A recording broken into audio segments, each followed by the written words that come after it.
Great. Thank you, Michaela. Good afternoon, everyone, and welcome to our presentation, Building OER Communities of Practice, Collaboration Towards OER Design, Use, and Outreach for Diverse Academic Audiences. My name is Kim Hoffman. I am Interim Assistant Dean for Engaged Learning and Research at the University of Rochester, and I kick this off on behalf of my team. You'll see the presenters down below. Unfortunately, Paul Bond is not able to join us today, but we will point out his work when the time comes. So what you see there is 5 presenters who came together at the beginning of the spring of 2023 in the spirit of this Kopali Institute, which stands for the Community of Practice for the Advancement of Library Instruction. This was an effort put on by a couple of SUNY and post-SUNY librarians. And yes, we are all librarians, so I just want to point that out, but we do definitely encourage you to think about what kind of mix of educators would you want to bring together for conversations of OER and open pedagogy if you were to do something similar. So I'll put that out front and center. So Kopali came together after a pretty good history of New York State librarians coming together to enhance their level of understanding and practice in pedagogical design and instructional design, and just basically effective teaching within library instruction. This particular institute took a little bit of a different path, much more informal, a little less structured. And it was meant to focus on some of the emerging areas that we see in education in general, but in library instruction in particular. So we had 3 tracks within this community of practice: evidence-based instructional practice that was led by Logan Rath at SUNY Brockport, and he had 5 participants join him. Diverse Voices, facilitated by Justina Elmore, formerly of SUNY Geneseo, but now at University of Rochester. She had 3 participants with her. And OER and Open Pedagogy, which was our track. I facilitated that track from the University of Rochester, also former SUNY Geneseo. And as you can tell, we had 5 of us all together. So the community of practice was a different way to approach professional learning, in that we all came to this circle as equal partners in the learning and sharing process. We all came from different areas of New York State. We come from different types of libraries, and we all had different levels of learning as a starting point. So we really saw this as a unique cohort of professionals coming together to level up our learning, to learn from each other, and to all take action and bring it back to our campuses. So just a little bit of the background of the actual way that this functioned. We all of the tracks met in March 2023 to have a kickoff event. 12 weeks of asynchronous work followed that, and each track was able to kind of define what that meant for them and how they would function together, which was really healthy and unique to how we were doing our work. We came together in June to think through an action plan that we would follow through in the fall. And then we will meet again in November, I believe it is, for a learning summit where we can share out. We went through 6 different modules of topics, each facilitated by one of us. So that really shared the participation and the leadership level. We used Canvas as our platform with Google Docs as a supplement. And our track decided that we would work for 2 weeks on each module. And at the end of the 2-week period, we would meet up by Zoom. And I think that really helped develop a strong cohesiveness among us and really made us feel comfortable working with each other. The first module was really meant to kind of get us all to a starting point of what we knew about OER and open pedagogy. How could we start to share resources so that we could bring up that learning for everyone, and just get a really good head start when we were beginning the program so that we all had a similar sense of knowledge coming into this. So this is Paul Bond's section, and he led Module 2, which focused on OER and open pedagogy.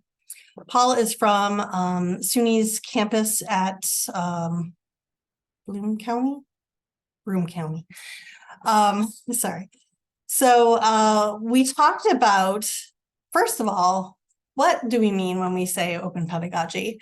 There are lots of definitions out there. I actually sat in on a session this morning that really kind of deliberated over these multiple meanings of open pedagogy.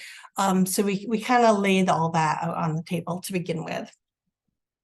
Then we wanted to connect OER and open pedagogy with theoretical frameworks to kind of put it in a grander state to really see what the ties are between these concepts and what we know about effective pedagogy. So for instance, we applied OER and open pedagogy to the ACRL framework for information literacy. We tied it to the universal design for learning concept and also culturally responsive teaching. So to take that one step further, the UDL guidelines for providing multiple means of engagement, representation, action, and expression is a clear idea of that open pedagogical approach, meaning that people have options, they have choice in how they want to express themselves. And then finally, in this module, we looked at tying OER and open pedagogy to our local institutional missions, as different approaches were going to be needed for the different types of institutions that we're at: private research-based, small liberal arts, community college, etc. And here we just present two different definitions or representations of what open pedagogy can mean. OER-enabled pedagogy certainly has its specific place. But Woodward's definition of open pedagogy certainly suggests that pedagogy does not need to be limited by an IP license.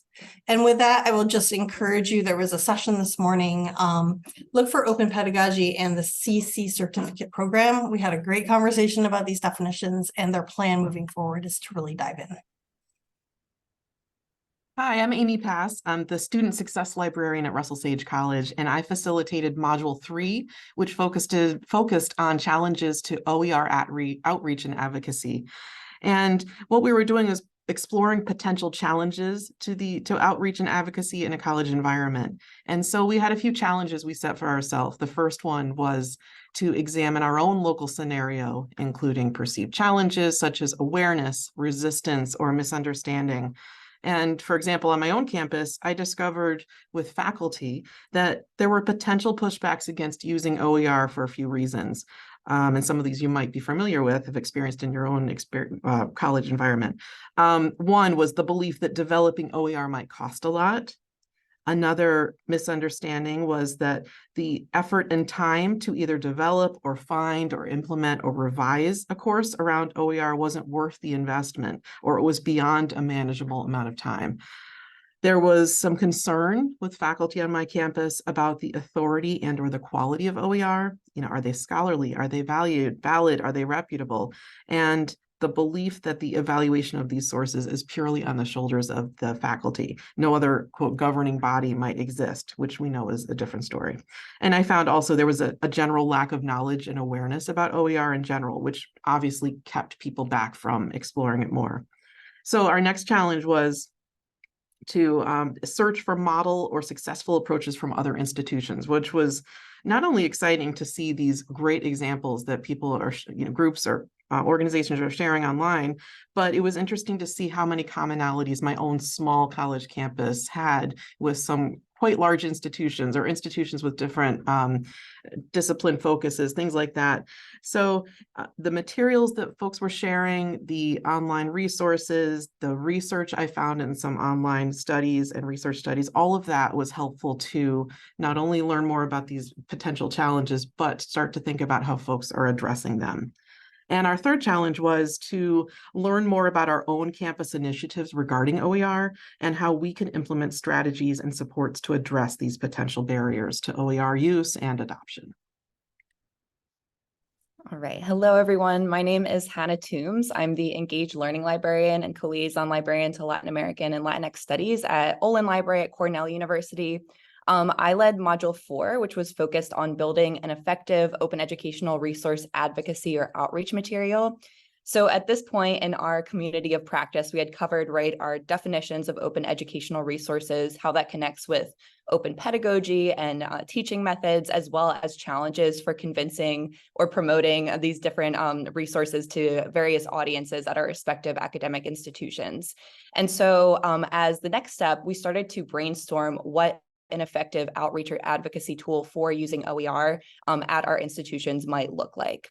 And so to get us thinking about that type of outreach, we started to look for best examples or existing examples of what we consider to be effective OER advocacy materials. So on the slide here, you can see just two different examples that we pulled. We have one outreach handout or promotional material from Iowa OER, which specifically is geared towards tenure track faculty members. So that is one audience that we had identified and discussed throughout the previous modules as an audience that could benefit from OER use, but might not be using open educational resources currently in their work. So this outreach material is specifically geared towards that audience. And so we started to think about, how can we adapt a material like this or design one that would also serve graduate students or undergraduate students or administrators at the university level. So that was one example. I also pulled an example from Ontario Research Libraries, which was this wonderful online toolkit that's kind of like a choose your own adventure open educational resource platform where it has materials for students, for educators, for administrators on how to use, access, or create OER. So in pulling these different materials, we were kind of finding inspiration to create our own, but also we reflected on three questions, specifically, what about the outreach material is effective? How is OER defined and who is the audience? And then how would we change or personalize these examples for use at our own institutions? At our final in-person CoPoly workshop back in June, one of the final activities that we did was to outline our own strategies for taking these things back to our own institutions to implement. So it was effective to have these examples to look at, but then also consider how we would then adapt them for use at our own universities and departments. Hi, I'm Frances Andreu. I'm the Digital Initiatives Librarian at the Rochester Institute of Technology. So I facilitated the Module 5 on collaboration. And so for this one, I basically had them fill out this chart to brainstorm potential or existing collaborators for each step of the OER process, which I had adapted from the College Libraries Ontario. So like in my instance, my institution currently doesn't have an OER program. So this would all be sort of potential collaborators, but some of our other group members do actually have existing collaborations going on their campus with OER. And so that would kind of give these solid examples of what they're already doing. And then brainstorming how you would collaborate or how they are currently collaborating with those outside parties. So one that came up a lot was student government and student associations as a collaborator for promoting and advocating OER. As they can sort of better inform the student body, better advocate for the student body, and represent that group on campus. And like I said, it was very useful for me hearing about this from my group members who do have active collaboration. So I can kind of see again, what I would think hypothetically, and then how it's actually sort of playing out in real life. And then to kind of bring this more to a functional level, I also had them choose a collaborator they're not actively working with, and then develop a sort of elevator pitch or a summary or email that they could use to reach out to that group and explain, what OERs are if they don't know already, and then how they could collaborate, what the benefits for each party would be. And hopefully that would kind of spur us towards taking action on collaborating within campus. So then bringing it all together, kind of what came next after we finished all our modules. Again, one of our kind of focus areas was trying to create our own, I moved slides too quickly, sorry, create our own outreach material. So we created this on Canva. It's kind of a draft of what we might personalize as an outreach or advocacy material for OER at our own institution. So you can see on this handout or pamphlet we've created, we have kind of bullet lists for benefits of using OER or examples of using OER for different audiences. So undergraduate students, graduate students, educators, administrators. Some of the overarching kind of key things that we focused on when we were brainstorming for this, one was the idea of empowerment. So in promoting OER use and really speaking to its benefits for these different audiences, we want to be able to empower students and faculty and other staff members at our institutions to understand the benefits of OER and to feel like they can benefit from using them and incorporating them into their work. So we have our little like superhero graphic down at the bottom there to indicate empowerment with OER use. And then so speaking for myself at my own institution, how I'm interested in using this, I do a lot of outreach with graduate student instructors who teach a mandatory first year writing seminar at Cornell. And so showing graduate students how they can incorporate OER into their courses and then use OER as an example of, publication, something that they could put on their CV if they develop their own, is one way that I might use this outreach material. I created the part regarding educators because that's something I was trying to focus on my own work. At Russell Sage, we've got a very small grant program for faculty to encourage adoption or creation, use of OER in some way. And so I'm very interested in what would help faculty feel more comfortable doing that and what barriers might they face, which I addressed earlier. So there's some information here to not only educate, but it's strategically focused on common concerns and questions that educators may have. I focused on administrators because, like I mentioned before, we don't currently have an active OER program, but I've talked about it with some faculty. And one of the overwhelming concerns I noticed was this like lack of top-down incentives, like even if they're like aware of the benefits of OER to their students in terms of the time commitment, are they going to get that? Is it going to help with their tenure and promotion? Is it going to help with their evaluations at the end of the year? And so I think targeting administrators to give them the information about OER and why they should support their faculty and OER can help kind of nudge them in that direction. So I was kind of focusing on what administrators might be looking for with OER. Like maybe they're not so focused on the nitty-gritty of the grades, but in terms of retention, in terms of students overall graduating on time.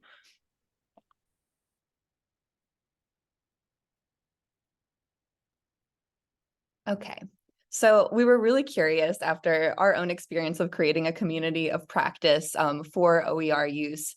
You guys can tell us in the chat. You can respond to these questions in the chat. We want to know, how can you create an OER community of practice at your own institution? We're also curious how many of you have your own OER outreach program or policy on your campus already. Who participates in that outreach program, and also what is one small thing you could do to create a more collaborative OER community of practice at your institution or across institutions. So if you guys want to throw some responses and thoughts in the chat, we have like 3 minutes here where we can discuss and look at some questions. So we would love to hear from you.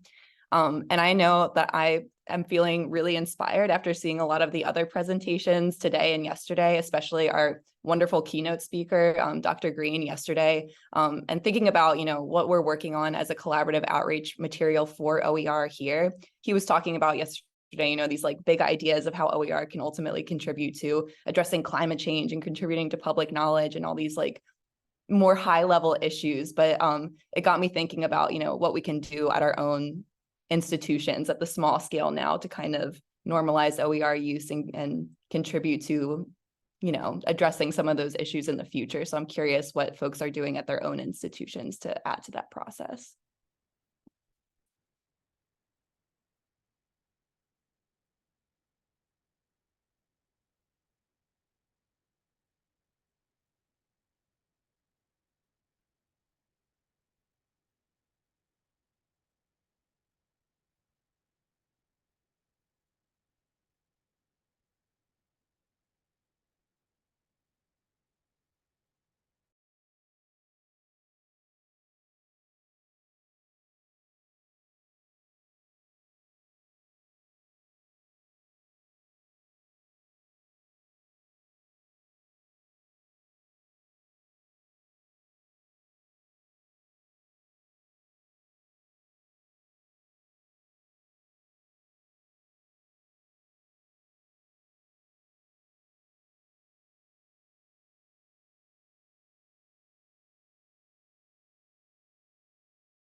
I'm loving all these examples in the chat right now, especially stipends for OER training creation. That's really exciting.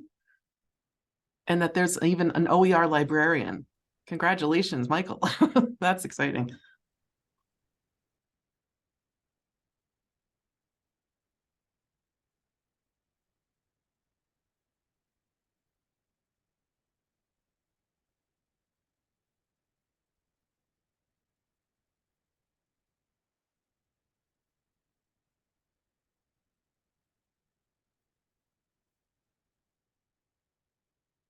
Well, I think we're about at time, but thank you so much, everyone, for listening and sharing your own perspectives. And we hope that you feel inspired to create a community of practice for OER use at your own institution or beyond. So thanks for listening.